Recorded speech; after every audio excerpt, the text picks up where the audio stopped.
3, 2, 1.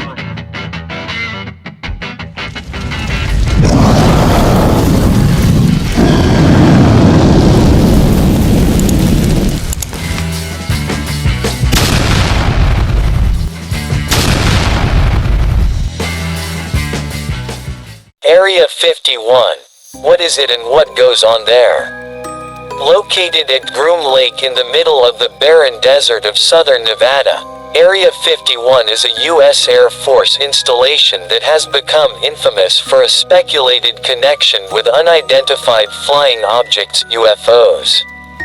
Conspiracy theories surrounding the base suggest that it is used for the testing of alien technology recovered from supposed crash sites, like the famous one in Roswell, New Mexico.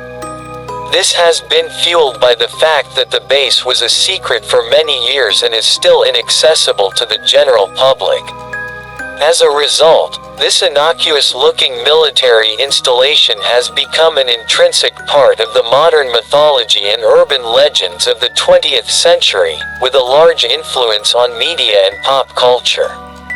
Area 51 is located 120 miles (200 kilometers) northwest of Las Vegas, near the small towns of Rachel and Hiko.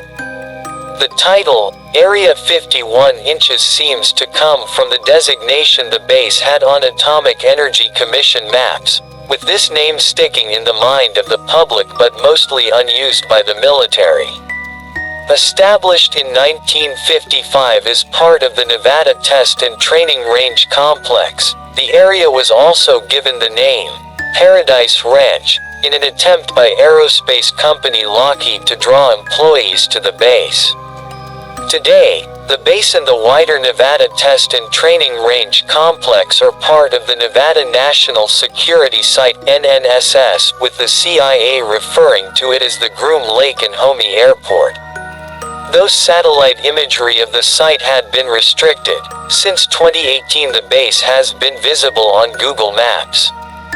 Benjamin Radford is an American folklorist, writer, investigator and skeptic who's authored more than 20 books, including Scientific Paranormal Investigation, How to Solve Unexplained Mysteries, Tracking the Chupacabra, The Vampire Beast in Fact, Fiction and Folklore, and Mysterious New Mexico, Miracles, Magic, and Monsters in the Land of Enchantment. He's also deputy editor of Skeptical Inquirer magazine and has written several articles regarding the conspiracy theories surrounding Area 51. The base itself is fairly small, but the restricted area around it is over 90,000 acres, partly to prevent prying eyes and partly because they need to test classified aircraft, Radford told Space.com. It's mostly conspiracy theorists and media who call it Area 51. To the U.S. government, it's simply the Nevada Test and Training Range, part of Edwards Air Force Base. The U.S. military finally acknowledged the existence of Area 51 in 2013 after a formerly classified CIA document detailing the history of the U-2 spy plane was obtained by the National Security Archive at George Washington University. But that acknowledgement doesn't mean that a visit to the base is advisable. Radford said that there are still legitimate government and military reasons for keeping the base's activities secret. The military classifies Area 51 as a military operating area. On the ground, you'll encounter stern signs and armed guards patrolling the fenced perimeters guarded by buried motion sensors, cameras, guards and so on, plus signs warning that deadly force is authorized, Radford explained. The borders of Area 51 are not fenced but are marked with orange poles and warning signs. Such signs tell visitors that photos aren't allowed and that trespassing on the property will result in a fine, he added. Originally used as a testing site for the U-2 spy plane, the base would go on to be used for the testing of other well-known aircraft such as the Archangel 12, the State Route 71 Blackbird and the F-117 Nighthawk stealth fighter.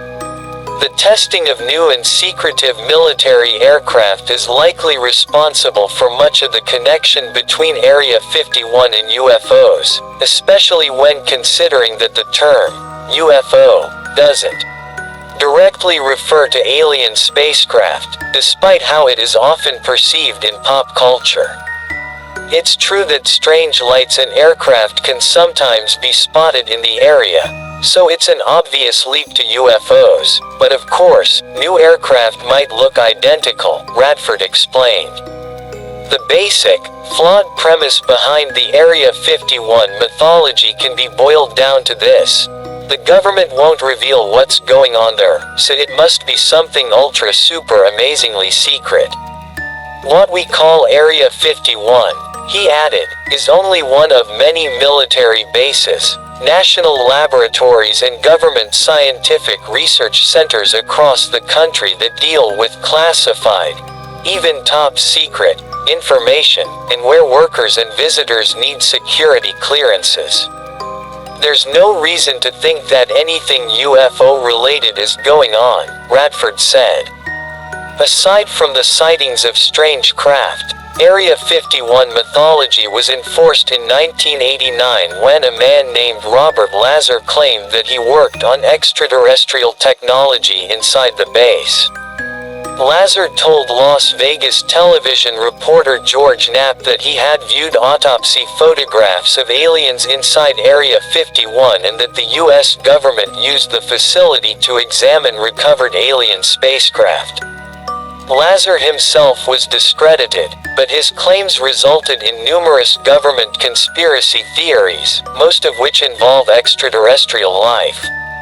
A lot of the legend has been fueled by hoaxers like Robert Lazar, who appeared in the 1980s telling a story to TV stations that he worked there and saw alien bodies and crashed flying saucers firsthand, Radford recalled. It got a lot of attention, but it was later revealed that he fabricated not only his employment at Nellis Air Force Base in southern Nevada but indeed his entire background. Almost nothing of what he said was true. Lazar had set the ball rolling, however.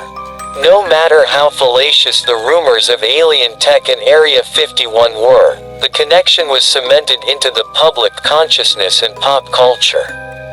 Aside from the host of documentaries made about Lazar and the Area 51 UFO connection, the base has become a popular location in more overtly fictional movies and TV shows. Perhaps one of the most widely viewed interpretations of Area 51 appeared in the 1996 Will Smith blockbuster, Independence Day. In the Roland Emmerich-directed movie, which grossed over $817 million US worldwide at the box office, the base plays a crucial role in defeating an invading alien menace. Area 51 was host to a special prisoner in a 2011 episode of Doctor Who. The time-traveling doctor was held captive at the base during the 6th season episode, Day of the Moon.